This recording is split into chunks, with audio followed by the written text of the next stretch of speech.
Hello everyone, welcome back to another great lesson with us here at English Pod. My name is Marco. And I'm Erica. And today we're going out to eat. Yes, good thing too, because I'm hungry. I know, it's almost lunchtime. Yeah. So today we're going to be talking about eating at a restaurant and giving some great recommendations and suggestions. Yes, we have language for describing food, for describing restaurants, and for making suggestions. Great, so let's start with our vocabulary preview for this lesson. Vocabulary preview. We have 2 words today from our dialogue, which you'll need to know to understand the dialogue. Great. The first one that we have today is food poisoning. Food poisoning. Food poisoning. Food poisoning. So food poisoning is Not a good thing. not a good thing. It is when you eat some bad food and that food makes you sick. So Yeah. you get food poisoning. Okay, so food poisoning, yeah, not a good thing. Okay, the next word. Allergic. Allergic. Allergic. Allergic. So when you're allergic to something, It makes you sick. That one thing makes you sick. right, For example, I'm allergic to seafood. right. If I eat seafood, I cannot breathe. Oh, okay, so you definitely want to stay away from fish. Yes, yes. Some people are allergic to nuts, like peanuts. Or maybe milk. milk. Yeah. Cool. So when one type of food makes you sick, you are allergic to that food. Okay, great. So with this in mind, now we can listen to our dialogue for the first time at its normal speed. But don't worry if you don't get everything now because... We'll come back and teach you the important language.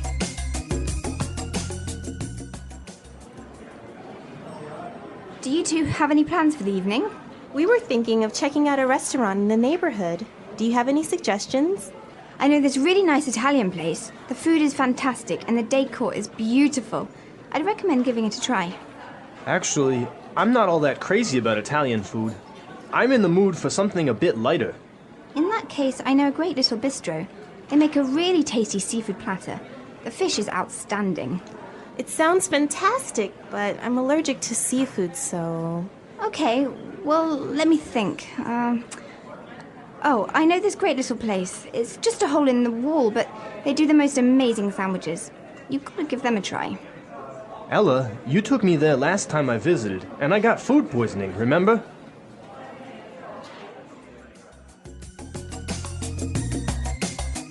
Well, I'm getting hungry just thinking about all of those great restaurants. Yeah, some really good recommendations, except for food poisoning, right? No, not so good. Let's start with our language takeaway for this lesson. Language takeaway.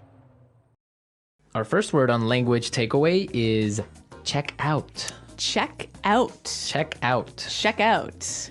So we have some great examples on how we can use check out in different situations, and then you can understand the meaning.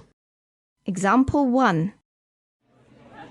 Have you been to the new cafe next door? Yeah, I checked it out yesterday. The food was great.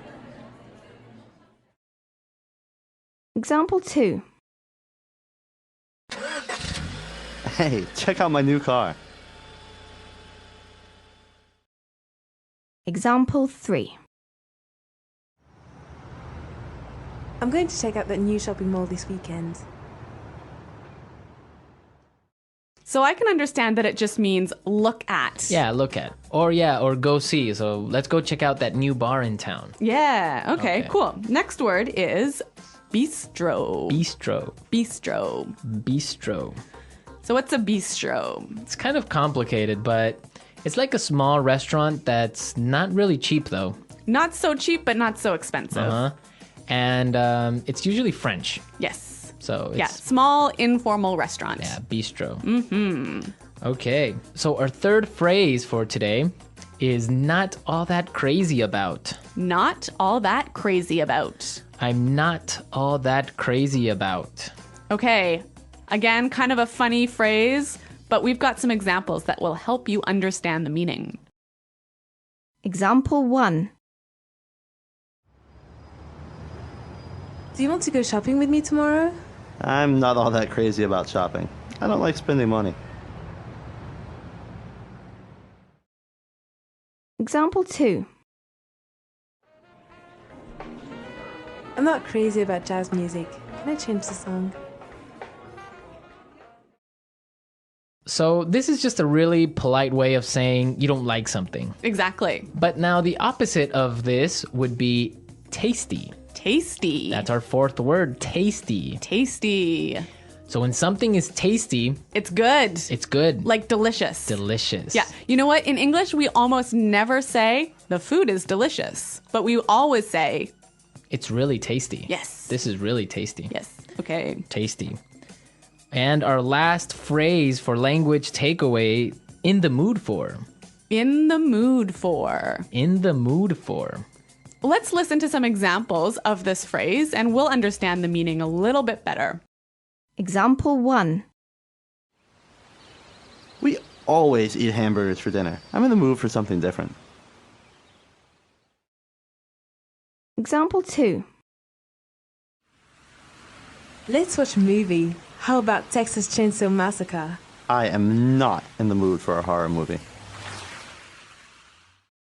So if I'm in the mood for something, I feel like doing or eating or Watching. Yeah. It means you want to do that now. Mm-hmm. Yeah. I'm in the mood for. Okay. Some great language we just looked at, and I think it's time for us to listen to the dialogue a second time.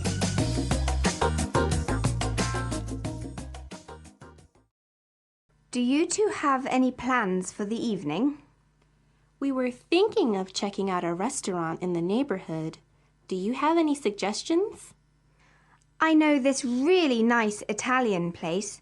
The food is fantastic and the decor is beautiful. I'd recommend giving it a try. Actually, I'm not all that crazy about Italian food. I'm in the mood for something a bit lighter. In that case, I know a great little bistro. They make a really tasty seafood platter. The fish is outstanding. It sounds fantastic, but I'm allergic to seafood, so... Okay, well, let me think. Oh, I know this great little place. It's just a hole in the wall, but they do the most amazing sandwiches. You've got to give them a try. Ella, you took me there last time I visited, and I got food poisoning, remember? Okay, some really great and useful phrases there, and I know you want to talk about specifically some of these phrases. Yes, today's lesson is all about making recommendations, right? Right. So let's look at some useful phrases in Fluency Builder. Fluency Builder. So in the dialogue, we heard a great way of asking for a suggestion. That's right. Let's listen. Do you have any suggestions? Do you have any suggestions? So that's how you would ask for a suggestion. Or you can say something else like, do you have any ideas? Yeah, or you might say, do you have any thoughts? Okay, so Three that's great ways. asking for suggestions. Yep. In response to this, you can say something like this. I'd recommend giving it a try. I'd recommend giving it a try. We also heard another phrase that we use for giving suggestions. You've got to give them a try. You've got to give them a try. So these two phrases are great. I'd recommend or you gotta give them a try. Yeah. Great ways of suggesting. Yes. Now, what's really important here is the pronunciation of these words, right? Yeah, you'll notice that we don't say, I would recommend. Right. We use the contraction I'd. I'd recommend. I'd recommend. Similarly, in the phrase, you have got to, we shorten that to say, You gotta. you gotta. You gotta give them a try. You gotta. You know what, guys? If you can shorten your phrases like this, if you can push the sounds together, you'll sound a lot more natural, hey? And also you'll be able to understand because in movies or in shows, they will never say, you have got to give them a try. Yeah. So if you know how to use this form, you'll understand what they mean. Exactly. Okay, great. Well, why don't we listen to the dialogue a third time and you'll hear some of these contractions in the dialogue.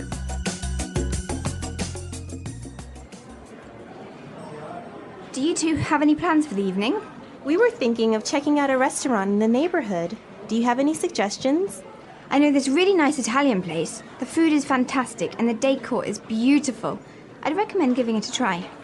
Actually, I'm not all that crazy about Italian food. I'm in the mood for something a bit lighter. In that case, I know a great little bistro. They make a really tasty seafood platter. The fish is outstanding. It sounds fantastic, but I'm allergic to seafood, so... Okay, well, let me think. Oh, I know this great little place. It's just a hole in the wall, but they do the most amazing sandwiches. You've got to give them a try. Ella, you took me there last time I visited, and I got food poisoning, remember?